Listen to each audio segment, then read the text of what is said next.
नमस्कार, आप देख रहे हैं PG24 और मैं राजेंद्र प्रसाद। बात करेंगे तमाम समाचारों की और तमाम अपडेटों की क्या कुछ हुआ। लेकिन सबसे बढ़िया बता दूं कि आज एसीबी की दो जगह दो बड़े शहरों में हुई बड़ी कार्रवाई। एसीबी लगातार कार्रवाई करने के बाद भी नहीं थम रहे भ्रष्टाचारी।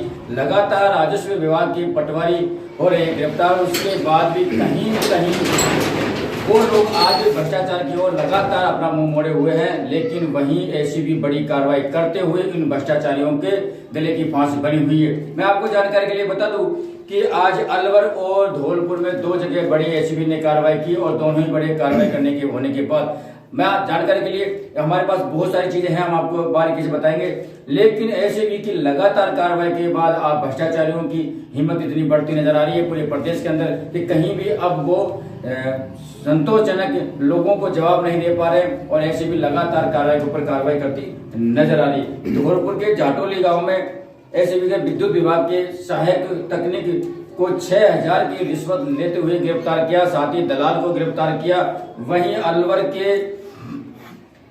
अलवर में भी एसीबी ने पटवारी को गिरफ्तार किया। तो लगातार एसीबी की कार्रवाई के बाद भी कहीं कहीं भ्रष्टाचारी को लगाम नहीं लग पा रही है। आखिरकार जनता कब एसीबी का साथ देगी, जनता कब एसीबी का साथ सपोर्ट करेगी, तब जाके इन पर लगाम लग पाएगी। हम बात करेंगे तमाम अपडेटों की ओर। लेकिन ये बड़ी खबर अभी एसीबी की लगातार कार्रवाई के बाद, एसीबी की लगातार कार्रवाई और लगातार कार्रवाई के बाद भी भ्रष्टाचारियों के हौसले बुलंद, लेकिन एसीबी अपना काम लगातार कर रही है।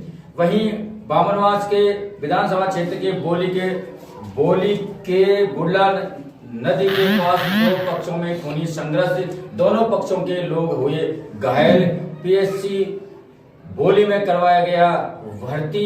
जानकारी के अनुसार एक पक्ष के 11 लोग और एक पक्ष के 13 लोग भर्ती है। वहीं खूनी संघर्ष जमीन विवाद को लेकर ये बताया जा रहा। पुलिस प्रशासन लगातार मॉनिटरिंग कर रहा है, मौके पर पहुंचा पुलिस प्रशासन और कह रहा है कि पूरी तहकीकात करने के बाद क्या कुछ हुआ जमीनी विवाद को लेकर वो देंगे हमें जानकारी। बने रहिए हमारे साथ। दूसरा, अगर हम बात करें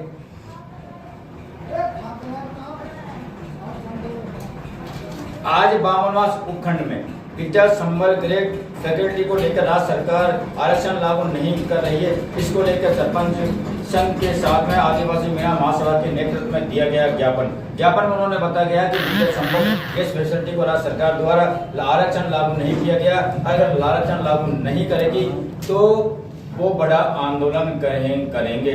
लगातार लोग जुटे हुए नजर आ रहे हैं, लोगों का कारवां नजर आ रहा है। कहीं न कहीं बच्चों को लेकर जो लोग चिंतित अब नजर आते हैं, राज्य सरकार पर लगातार कदम नकेल कसते नजर आ रहे हैं। कहीं न कहीं राज्य सरकार से अब लोग नाराज होते नजर आ रहे हैं। वहीं विधायक इंदिरा मीणा लगातार क्षेत्र के दौरे पे चल रही है। उन्होंने कल भी क्षेत्र का दौरा किया, आज भी वो कहीं दौरे पे थी। जब हमारी उनसे बात हुई तो उन्होंने कहा मैं विकास की कहीं भी बामनवास विधानसभा में कमी नहीं छोड़ूंगी, लेकिन फिर भी लोग नहीं हो पा रहे संतुष्ट।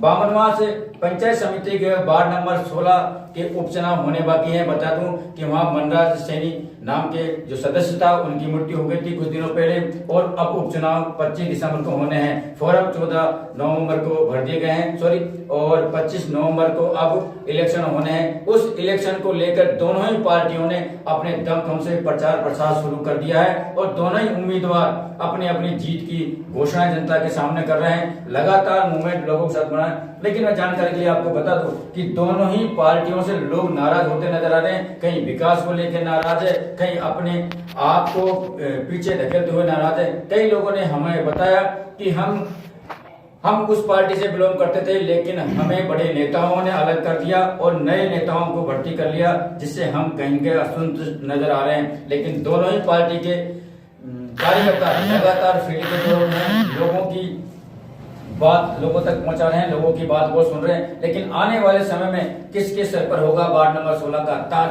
वो देखने वाली बात है। लेकिन दोनों ही पार्टियों की अगर हम बात करें तो दोनों ही पार्टियों के दमखम से जब इस तरह से मैदान में उतरे हैं तो कहीं न कहीं ये दोनों ही पार्टियों की इज्जत का सवाल है। उधर की हम बात करें तो विधायक इंदिरा मीणा का ये अभी वर्तमान में विधायक है और उधर हम बात करें तो बीजेपी से विधायक प्रत्याशी है राजेंद्र मीणा अपनी दावेदारी विधायक के लिए आने वाले समय में प्रस्तुत करते हैं। लेकिन दोनों ही बड़े नेताओं की देख रेख में ये चुनाव संपन्न होने जा रहे हैं। लेकिन सेहरा किसके सर बंधेगा? क्या कांग्रेस का वार्ड नंबर 16 से होगा सदस्य या बीजेपी का होगा सदस्य?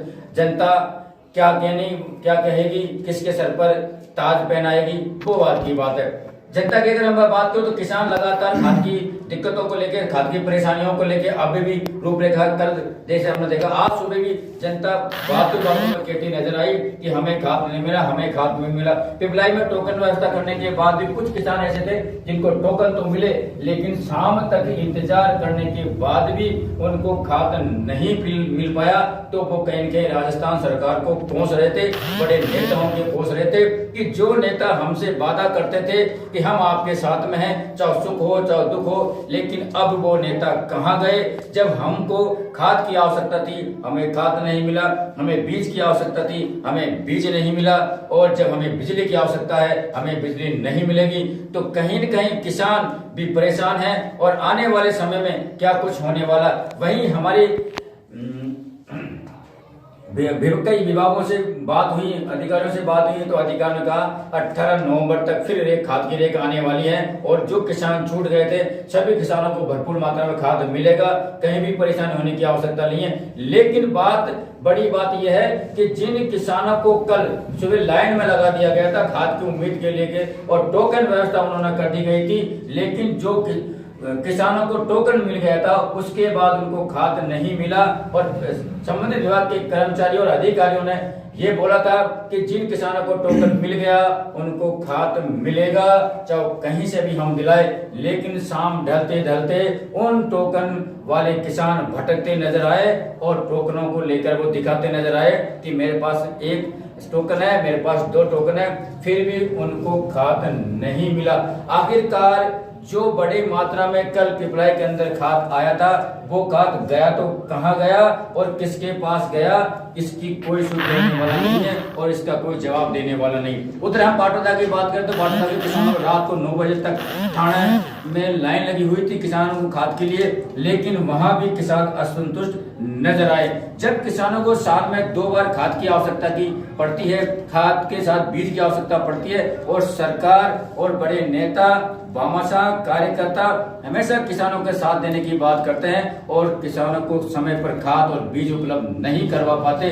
आज की अगर हम बात करें, आज कोई सी भी पार्टी का नेता, कोई भी सामाजिक कार्यकर्ता, कोई भी भामाशाह किसानों के हक की लड़ाई के लिए, किसानों को खाद समय पर दिलवाने के लिए एक भी तैयार नहीं है। ना सोशल मीडिया पर तैयार है, ना धरातल पर तैयार है। आखिरकार इन किसानों का कौन रखवाला है और कौन इन्हें सहायता करेगा। आप बने रहिए हमारे साथ, हम दिखाते रहेंगे आपको तमाम अपडेट, तमाम समाचार। जब तक के लिए नमस्कार, जय हिंद, जय भारत।